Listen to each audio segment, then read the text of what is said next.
What is going on, Snooker fans, and welcome to this preview of this year's Champion of Champions. Now, for anyone new to the channel, I post a video every Monday reviewing the tournament that has just happened, but I also preview certain tournaments throughout the season as well. But I usually limit this to either the Triple Crown events or any tournament where there's 16 players or less playing, as it's too much to try and preview and predict a full 128 tournament. And this is a huge tournament, one of my favourites, and it's up there with the Masters, the Shanghai Masters, when it comes to prestigious invitational tournaments. And we're back for its 12th staging after its debut back in 2013. If you don't know about the tournament, well, there's 16 players, and ideally those 16 players should have won tournaments over the past 12 months. But if we don't have enough tournament winners, then the rest of the draw is made up as backers from the ranking system. And those 16 players are split into 4 groups. But as has been said repeatedly since the tournament began, these aren't real groups at all. And instead, it's just 4 quarters of the draw. And every day, 4 players are whittled down to 1 semi-finalist. And let's start at the top of the draw, shall we, with Group 1. And as is tradition, this is kicked off by the defending champion Mark Allen, who is one of just 3 men who have won this title on more than one occasion. Now, Mark has become one of the most prolific winners over the past couple of years, but he's yet to really catch fire this season, though saying that he has reached a semi-final at the British Open last month. The good news for Mark, though, is that this almost perfectly mirrors last year when he came into the tournament having only reached a single quarter-final, and then of course he went on to produce some of his best snooker, particularly in beating Judd Trump 10-3 in the final. And I mentioned that he's won the title twice before, but he's also reached another final back in 2015 when he lost to Neil Robertson. And from his 9 previous appearances at this tournament, he's only failed to reach at least the semi-finals on 3 occasions. So he is usually a pretty reliable bet here.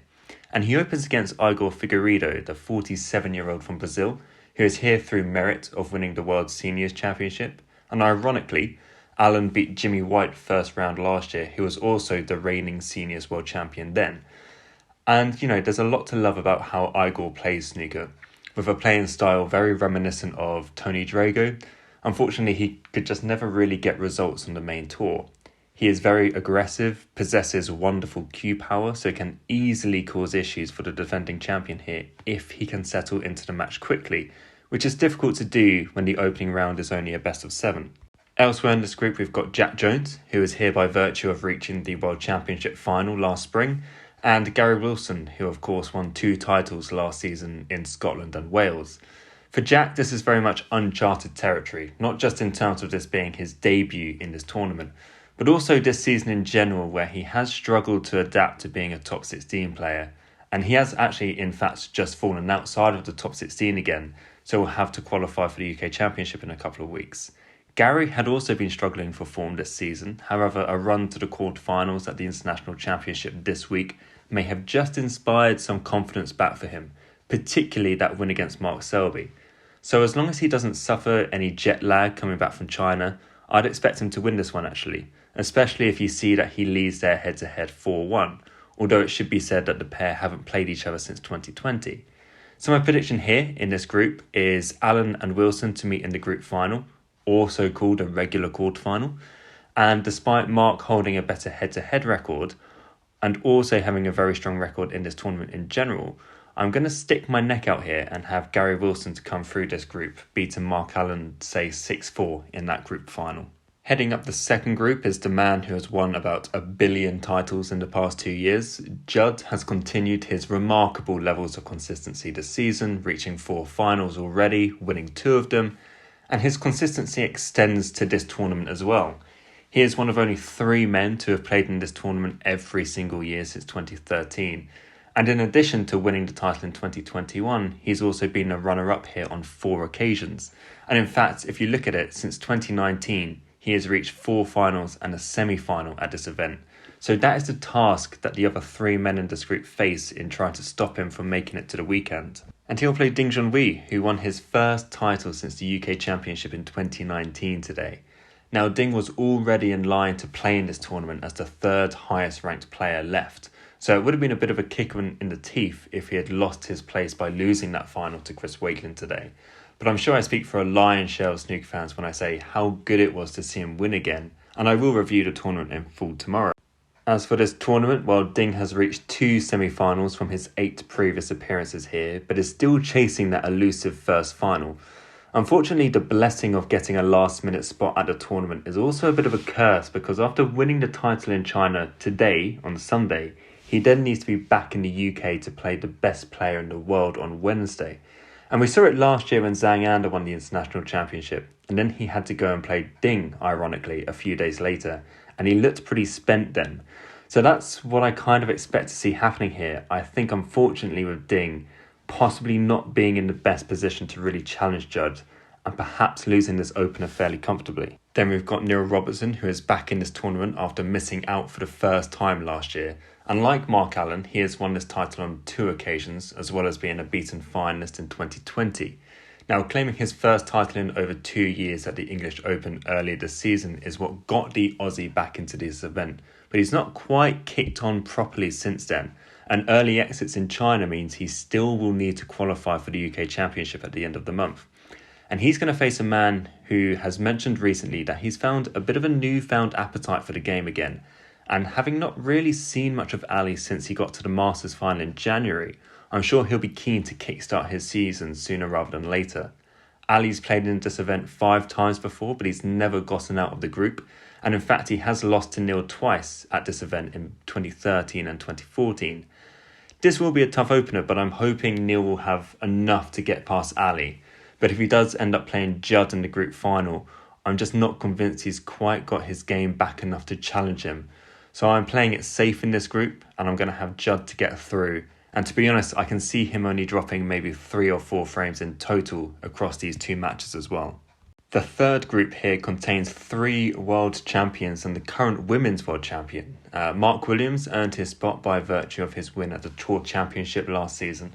The Welshman, of course, is the owner of a pretty glittering CV. However, his record as the Champion of Champions makes pretty grim reading. He's only qualified 3 times before and is yet to win any match here at all.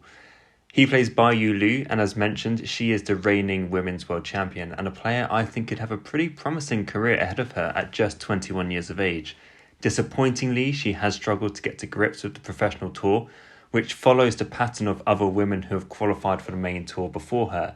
And this will be a huge occasion for her too, to play a legend of the sport on one of the sport's biggest stages. I do hope she can prove her ability, but it's hard to imagine that Mark's record of not winning a match at this tournament won't change here.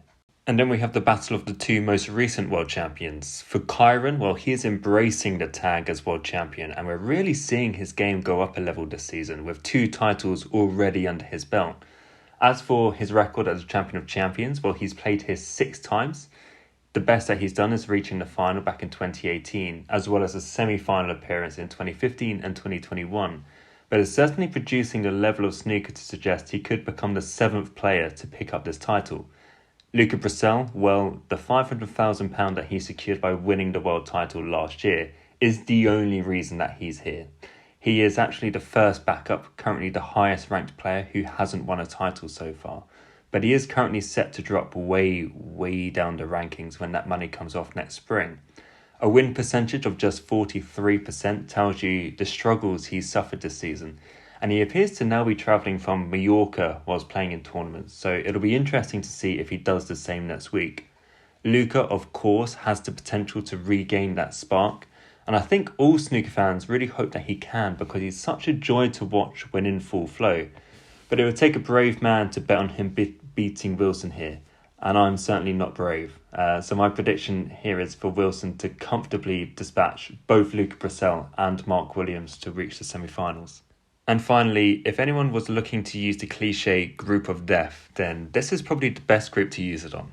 We've got 4 times champion O'Sullivan, and he's typically a safe bet for this tournament, but we are still waiting for the real O'Sullivan to show himself this season. Now, Ronnie still has a record this season that many players would kill for, having reached 2 semi-finals and a quarter-final, but his performances have been patchy at best, and he's also pulled out of several tournaments already, so it's very difficult to judge exactly what kind of rocket is going to turn up next week. And he's going to be up against a player enjoying his best spell as a professional. It would be a stretch to say that Zhao is this season's Zhang Anda, but his upturn in form cannot be ignored, and he is now confirmed to be a top 16 player for the first time in his career. Unfortunately for Zhao, he has only won one of his 5 matches against O'Sullivan, and that single win was 13 years ago. In terms of current form, Zhao is certainly favourite, but this is a big test for him. And then we have easily the tie of the first round matches between Mark Selby and Shaun Murphy. Both of these men are having very similar seasons where they both look to be in pretty good form, but are struggling to pick up the kind of consistency that both Judd Trump and Kyren Wilson have been producing. Selby has landed a title this season, however he is another player who has struggled at this tournament in the past. He is only one of a handful of players to play in this event every single year since 2013, but he is yet to reach a final and has failed to get out of his group on 9 occasions. Murphy, on the other hand, hasn't won a title this season, but he has got his hands on this trophy back in 2017. Like Selby though, this isn't his favourite tournament in the world, and between the two men, they have lost in the opening round 9 times. It is a shame for me that this is being played over a best of 7 because I think both have the potential of putting on a really good game here. But my prediction is Selby to beat Murphy in a decider and then also to beat O'Sullivan in the group final. And so if all of my predictions here did turn out to be correct, that would leave us with Selby facing Gary Wilson in the first semi-final and the 2 players of the season in Judd Trump and Kyren Wilson facing off in the other. Mark Selby does lead the head-to-head against Gary 8-4, however Gary has won their 2 most recent meetings in 2024 and has also beaten Mark at the World Championship. Judd and Kyren, well, they're continuing to do battle with each other on the big stage on a frequent basis. Judd leads that head-to-head 13-10, but Kyren's of course beaten him in 2 finals already this season and has won both of their previous matches at the Champion of Champions. If I was to make a prediction of how the whole tournament would pan out, I might just suspect that Gary Wilson could pull off another big result against Selby, whilst Judd might just get the better of Kyren this time around, and I'd then fancy Judd to go on and beat Gary in the final, which would make him the 4th player behind Allen, O'Sullivan and Robertson to win this title more than once. Of course though, my prediction powers are usually really poor, so expect someone like Luca Bressel, who I've completely written off, to go on and win the event. As always, let me know in the comments what you're predicting for next week, and I will review how the tournament unfolds next Monday.